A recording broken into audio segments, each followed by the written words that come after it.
morning, everyone. I'd like to welcome Emma Harper to the meeting today. Emma is substituting for Annabel Ewing, who is attending the COVID committee this morning.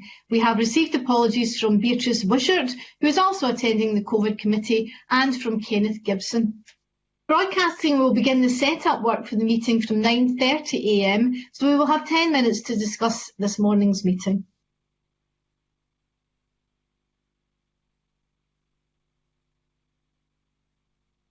The first agenda item is a decision on taking agenda item 4 on draft correspondence in private. Are we all agreed to take agenda item 4 in private? Our next agenda item is evidence on an affirmative instrument, the UEFA European Championship Trading and Advertising Scotland Regulations 2020. Before I introduce the Cabinet Secretary and her team, I'd like to take this opportunity, since we are talking about the European Championship, to congratulate Steve Clark and the Scotland team for qualifying for next year's tournament. I know the whole country will be supporting them, and I hope the recent good news with the COVID-19 vaccines means that fans can be in the stands to support the team. Can I now welcome to the meeting Fiona Hislop, Cabinet Secretary for Economy, Fair Work and Culture, Lucy Carmichael, Bill Team Leader, and Ninian Christie, Solicitor for the Scottish Government. I would remind members to give broadcasting staff a few seconds to operate your microphones before beginning to ask your question or to provide an answer, and I would be grateful if questions and answers could be kept as succinct as possible. I will shortly invite the Cabinet Secretary to make a brief opening statement, after which we will move to questions. If any member wishes to ask a question, please type R in the chat box and I will bring you in. Cabinet Secretary, please go ahead with your opening remarks. Thank you, and I share your sentiments about the success of Scotland's team, and thank you, Convener, for the opportunity to speak to the committee today. I also want to recognise the achievement of Scotland's men's national team by qualifying for the UEFA European Championship next summer, and what an incredible performance it was in Serbia 2 weeks ago today, and what a lift it has given the nation during these tough times. With the women's national team reaching the World Cup in 2019 and now the men's team making a major finals for the first time since France 1998, I think it gives us all enormous pride and pleasure seeing our football teams competing on the world stage. And to that end, I wish the women's national team all the best in their European Championship qualifier tomorrow night in Portugal. As you may recall, the committee passed a motion to approve draft trading and advertising regulations associated with the UEFA European Championship Scotland Act back on the 12th of March this year. However, following UEFA's announcement on the 17th of March that as a result of the coronavirus pandemic, the championship would be postponed until June and July 2021, these regulations ultimately did not come into force. So whilst the COVID situation creates many uncertainties, UEFA has stated that it intends to hold the tournament in 2021 in the previously confirmed format with 12 host cities across Europe, and the Scottish Government is working closely with our event partners on preparation for the matches at Hampden. We are proceeding on the basis that regulations are still required to help ensure successful delivery of the championships by meeting UEFA's requirements for the protection of commercial rights. If the position changes due to COVID-19, the regulations can be amended or revoked.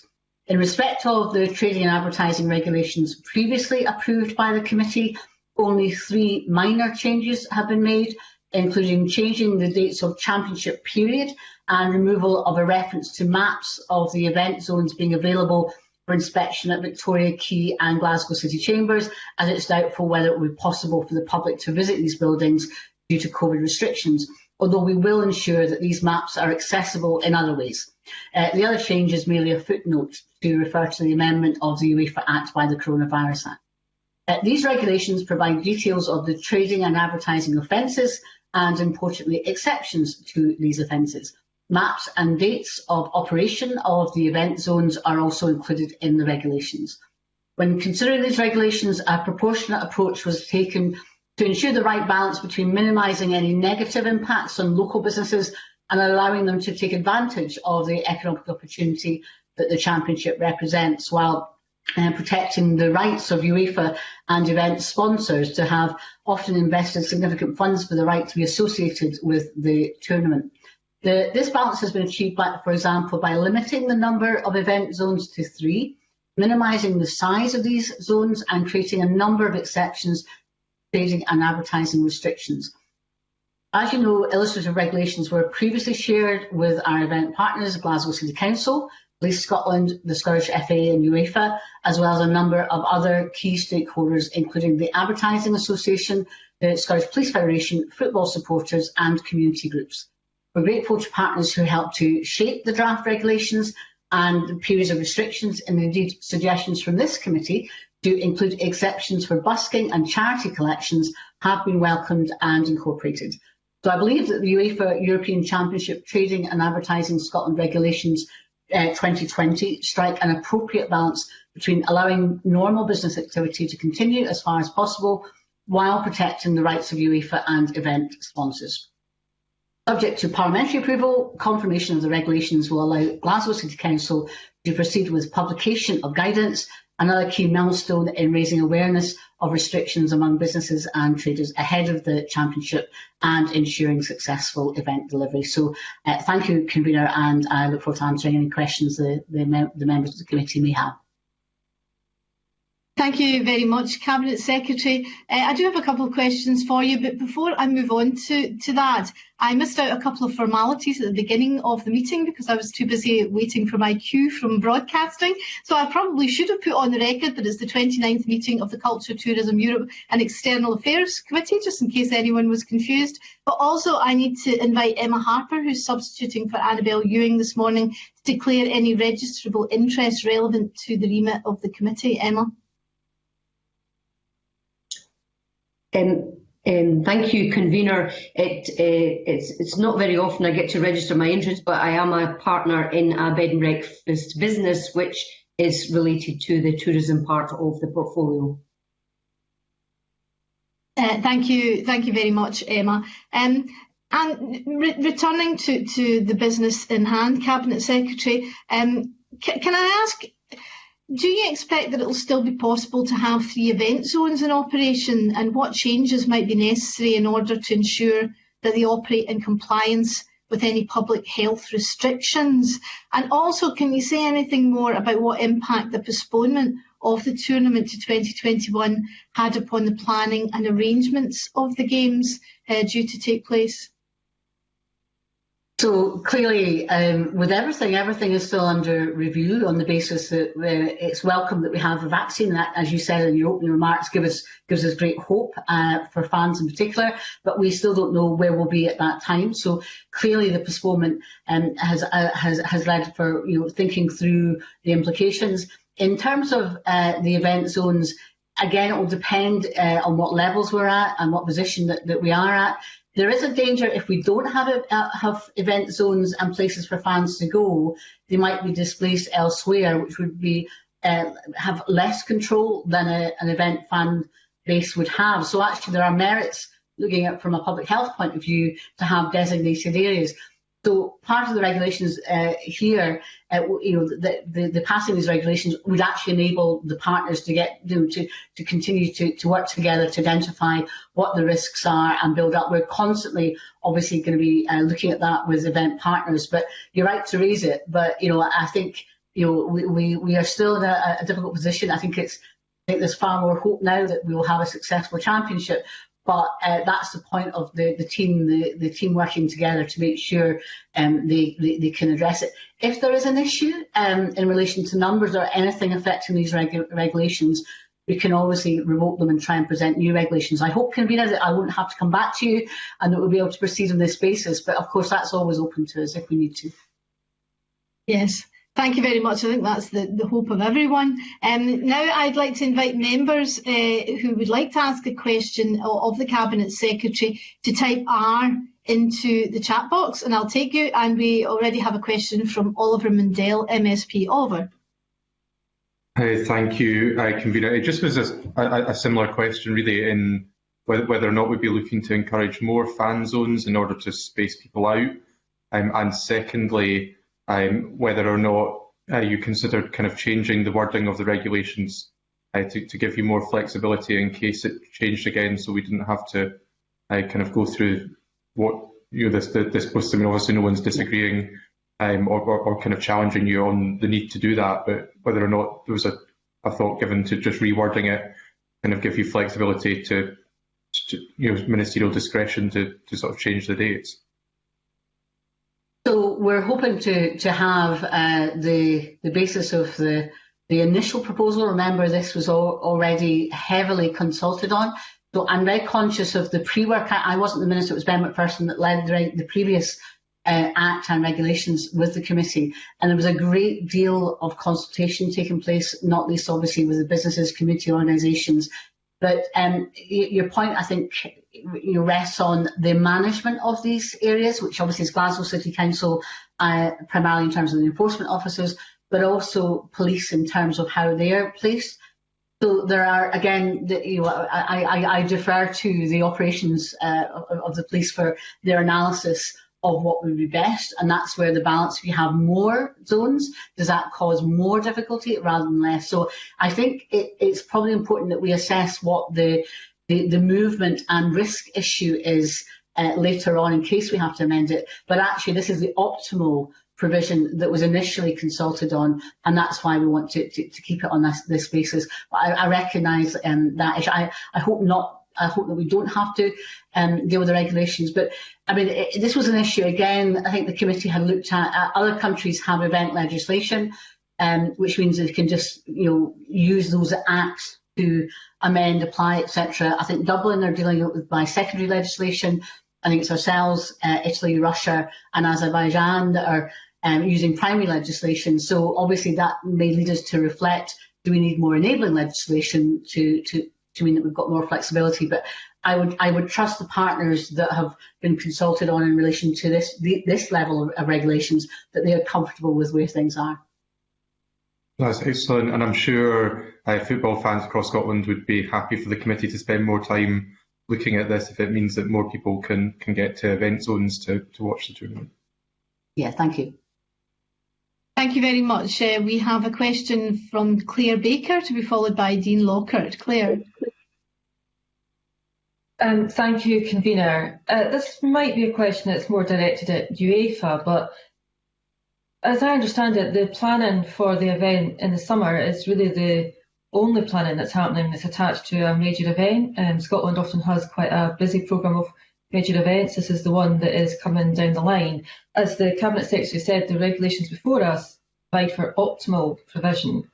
But are the Scottish Government involved in discussions around whether we'll be in a position to have optimal provision? And what would happen if, I think it's, sorry, I can't remember, it's 11 or 12 countries who are involved. If other countries are at a different stage with us in terms of the virus, and does the provisions allow for if we had matches where nobody was able to attend, which is how much of the lead up to the championships has been? Yeah. So it's just where were we at? We're now in November planning for next summer, but I don't think anything else is getting planned on this scale for next summer. And do you see this having to? I mean, you have referred we might have to come back to this, but I don't know if you can comment on some of those issues. Thank you. No, we don't have to come back if we need to change things, and we're not anticipating that. But that flexibility is always open to us. You're right that the main points that she's saying is about the planning for the games themselves and the operations of UEFA. Of course, events, and as Claire Baker well knows, are hugely important to Scotland. We are the perfect stage for events. So, and we were very disappointed that we were almost at the stage we could have had spectators at the golf earlier on as part of the pilots for events and rollout. So that continues in terms of what we can try and do. And obviously there's an events fund currently out to try and see and support events taking place, because we know that they wouldn't necessarily be financially viable, but it's important that they can take place. So what subsidies can be available for them? But she's absolutely right. The scale of this is so much bigger than anything that's currently being planned. Although there will be obviously the Edinburgh Festival is taking place in some shape or form, but probably in a hybrid manner, as the committee will be aware. So in terms of this issue, I think Claire Baker touched on it herself, is the UEFA qualifying didn't stop because of COVID more recently with the playoffs, etc. So they can be played if required. behind closed doors, in different countries, depending on what their situation might be. But obviously, a lot of the income from it comes from television advertising, etc., sponsorship. So, as a model, obviously, it's a different model than other different types of events. But obviously, we want fans to be at the Euros, and we want Scottish fans to cheer Scotland winning at the Euros in these games. But we are some way off. And I think people expect government to be able, or even I suspect UEFA to be able to anticipate exactly where we're going to be. And her point about different countries may be at different stages. They might be at different stages, for example, in vaccines, etc. So I think that's probably something that if the committee is interested in contacting the football authorities and we can help facilitate that, might be of interest to the committee. But I don't want to tread on the toes of UEFA and how they're running their operation. What we can do is say that Scotland will be welcoming. We will show what we can do in terms of a host nation. And it's really important that we can do that. And of course, remember, we've got COP26 later on in the year as well. So actually, it would be very helpful for us in Glasgow to have also had some type of event with people and spectators and fans at it, in terms of that, at least getting back into having major events. Yeah, thank you. Thank you very much. Dean Lockhart.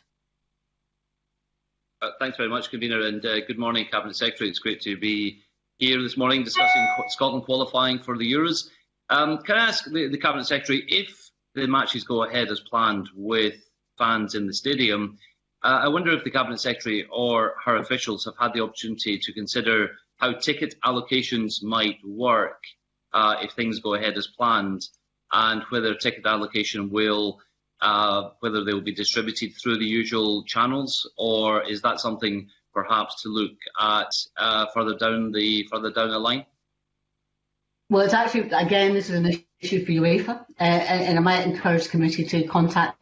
Obviously, I think there's a sense of what is fair in terms of allocation, and my understanding was something around between 40 and 60% of tickets across the championships in the 12 host cities sold prior to the pandemic. But I think it's a really important question, as a lot of fans will be asking it, and it won't be the Scottish Government who determine what the allocations are. We might have an opinion, we might want to make sure it's fair, but that is an issue for UEFA in how they deal with that. And I think that might be a helpful approach, because obviously I think there'll be a general consensus across Scotland that we'd want to try and have some kind of fairness in allocation if at all possible.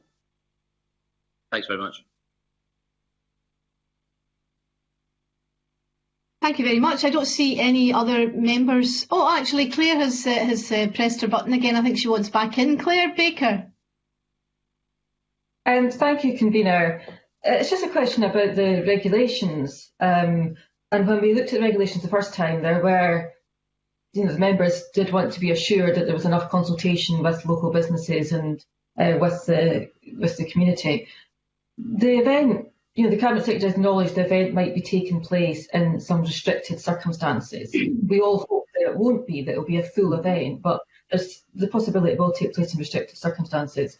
Will there be additional resources or support for any traders or businesses and their need to comply with what they might be? I know it's a kind of ongoing issue because we're constantly asking businesses at the moment to comply with regulations, but this could be quite a fluid situation. I suppose when we first passed these regulations, we expected quite a long run in and the message would be consistent. The message might be changing.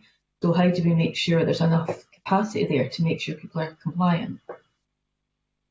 So this is primarily a responsibility for Glasgow City Council, who, as you know, are very enthusiastic about the Euros and all events taking place in Glasgow. And they've had a great track record with the European Championships and other major events taking place. They're obviously planning for COP26.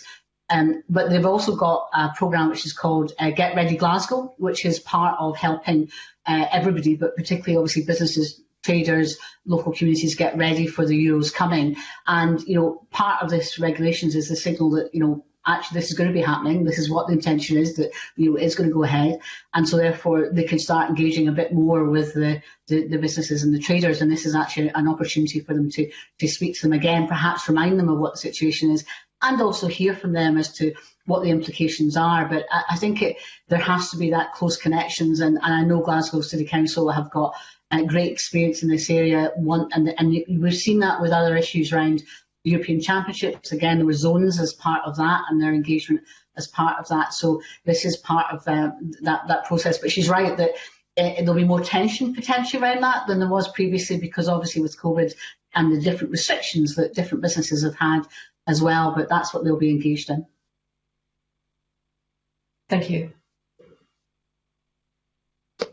Thank you very much. I don't see any other members indicating that they wish to ask a question, so we will move on to agenda item 3. Agenda item 3 is subordinate legislation. It's the consideration of motion S5M 23061 in the name of the Cabinet Secretary on the approval of the UEFA European Championship Trading and Advertising Scotland Regulations 2020. And before I invite the Cabinet Secretary to speak and to move the motion, if any member wishes to make a contribution again, please type R into the chat box and I will bring you in. I invite the Cabinet Secretary to speak and to move the motion. Convener, I move that the committee accept the motion to approve the UEFA European Championship Trading and Advertising Scotland Regulations 2020, and I'm happy to leave it there, Convener. Thank you very much. The question is that motion S5M 23061 in the name of the Cabinet Secretary be agreed. If any member disagrees, please type N in the chat box and we will move to a vote. I'll just give a few seconds to allow members to type N in the chat box if they disagree.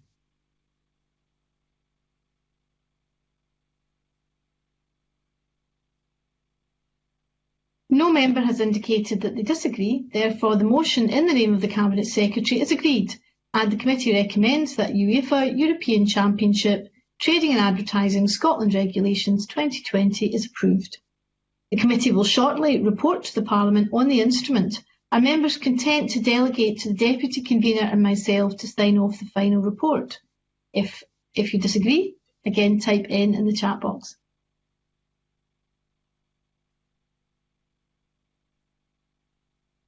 No member has typed N, so we can now move on, and I thank the Cabinet Secretary and her officials for their attendance this morning, and that concludes the public part of this morning's meeting. I will allow a couple of minutes for members to have a comfort break and to move to Microsoft Teams before we resume in private session. Thank you very much.